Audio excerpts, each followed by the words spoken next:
vous aviez des bandeaux rouges, bleus, jaunes, verts, et qui étaient autour des phares.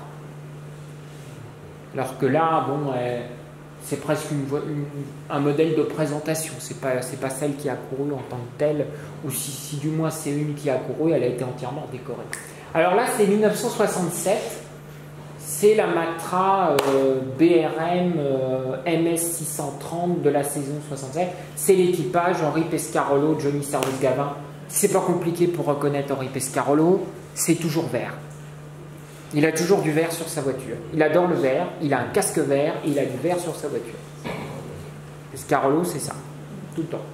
Donc c'est la MS630 BRM, ça sera la dernière Matra de sport prototype avec un moteur BRM au 24 heures du Mans 1967. Donc moteur British Racing Motors. Voilà. Et c'est la première Matra Elf de sport prototype. Vous avez vu le trépan sur la voiture.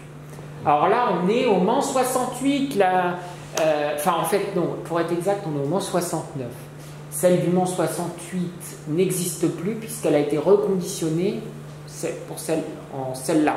Mais bon, elle se ressemble un petit peu, toute proportion gardée. C'est à peu près cette voiture-là dont Henri Pescarolo a eu des ennuis avec sa panne d'essuie-glace au Mans 68. Mais là, c'est la version du Mans 69. C'est la dernière MS630 à avoir couru en 69 avec la barquette. Parce qu'il y avait une MS630 barquette aussi. Ah, je vous ai dit, il y en avait beaucoup des Matra au Mans 69. Parce que Jean-Luc Lagardère avait vraiment visé la victoire au 24 heures du Mans. Mais évidemment, en 69, c'est la Ford GT40 de Jackie Hicks et Oliver qui a gagné. Gulf de John Wyer, le team John Wyer.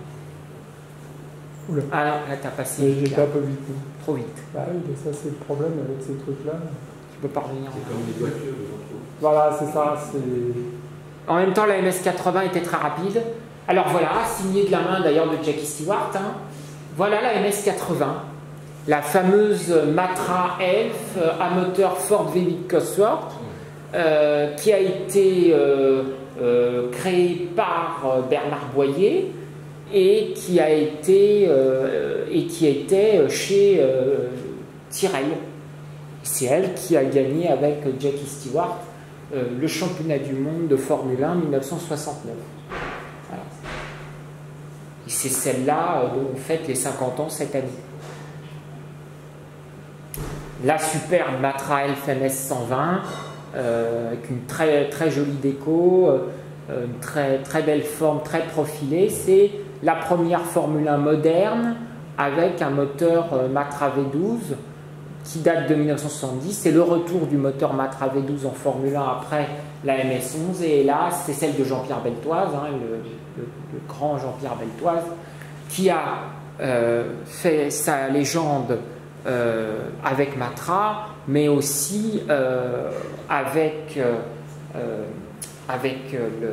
une BRM en 1972 qui était dans un état lamentable, mais qui a gagné le Grand Prix de Monaco alors que tout le monde était parti en tête à queue, et devant tout le monde, il a gagné le Grand Prix de Monaco.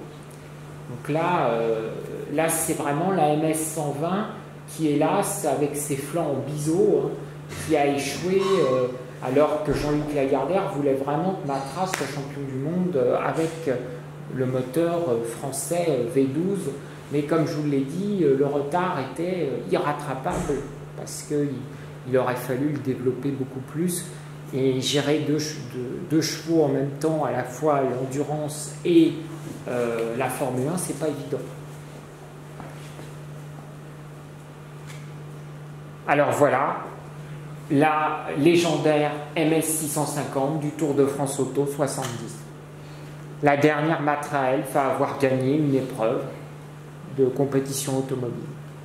Grâce d'ailleurs, je ne sais pas si je vous l'ai dit, mais elles ont failli tomber en panne d'essence, les Matra. Et c'est François Guitert qui a donné l'ordre. Ils ont affrété un hélicoptère et ils ont ravitaillé les Matra en essence avant la fin du Tour Auto pour qu'elles puissent gagner le Tour Auto. Très bonne logistique de la part d'Elf.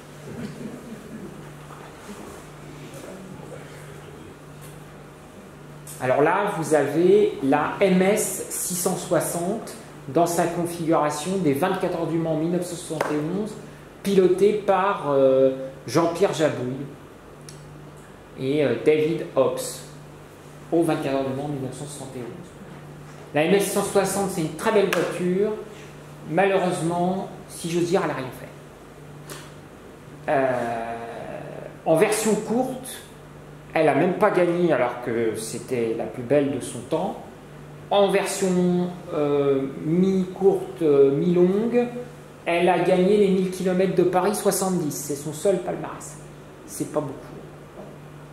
Mais par contre, sa descendance, ça va faire la légende de Matra. Alors là, c'est le chant du cygne de Matra en Formule 1, la MS 120D, pilotée par Chris Samon, qui a gagné un Grand Prix hors championnat, mais comme c'était hors championnat, c'était juste le chant du cygne. Et pourtant, elle commençait à devenir performante, mais Jean-Luc Lagardère n'y croyant plus, il a arrêté l'activité en Formule 1.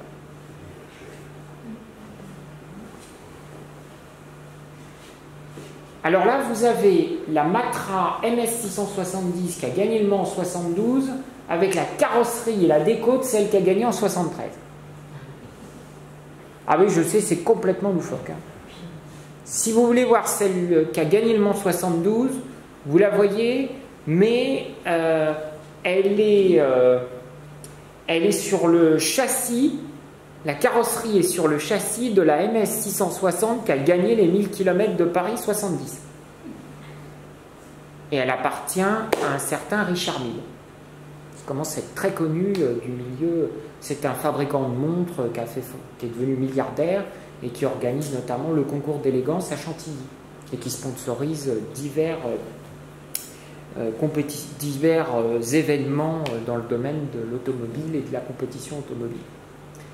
Donc là, elle est en config MS 670B, Le Mans 73. C'est ce genre de voiture qui a gagné, donc c'est encore Henri Pescarolo, vous voyez, c'est vert, hein, et donc qui a gagné contre les Ferrari, les 312P en 1973. Et la version courte a été championne du monde face à Ferrari, à tel point que le commendateur, il a dit « Ah non, là, c'en est trop. » Enzo Ferrari, il a dit « Il gagne contre moi au 24 heures du Mans. En plus, il gagne au championnat du monde. » Surtout qu'il venait d'être champion du monde chez Ferrari en 72, mais ils n'avaient pas Matra comme adversaire. Enzo Ferrari a tellement été dégoûté qu'il a décidé d'arrêter l'endurance définitivement et de se consacrer qu'à la Formule 1. C'est Matra qui a dégoûté Ferrari de l'endurance. C'est drôle, hein? Alors là, vous avez la MS 670C qui a été championne du monde. C'est la version courte, c'est pour ça que je vous dis que ce n'est pas la version du Mans. La version du Mans, elle est au musée des 24 heures du Mans. Ça, c'est celle qui a été championne du monde en 1974 face à Alfa Romeo.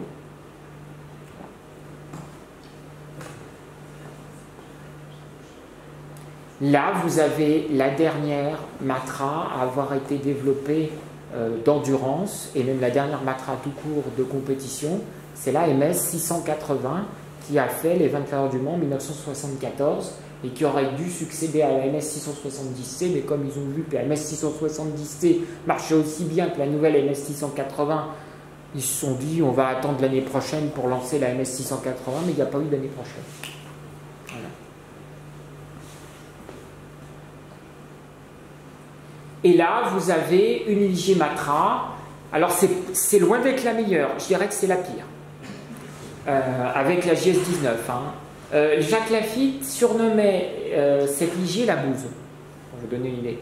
C'est la Ligier Matra JS9. Donc, non seulement elle est pas très esthétique, c'est moins qu'on puisse dire, si on veut être gentil. Mais alors, en plus, elle était d'une inefficacité affligeante. À tel point que Guy Ligier a remis la Ligier JS7 en piste au bout de quelques courses. Donc la JS9, franchement, a oublié. D'ailleurs, elle a entraîné la fâcherie avec Jean-Luc Lagardère. Et là, vous ne devinez pas laquelle c'est? Eh ben, en fait, c'est la MS-11 de 68 qui est en configuration course de côte 1970. Ah, elle est très jolie, mais elle n'a jamais couru comme ça, à part en course de côte. Une seule fois. Mais c'est vrai qu'elle est belle, hein. Elle a des ailerons, elle fait à la fois moderne, elle ressemble presque à une Matra MS-80, mais non, désolé, elle n'a pas couru comme ça. Voilà. Celle qui a couru, c'est un Sierra. Et ça, c'est la couverture du calendrier. Voilà. Voilà.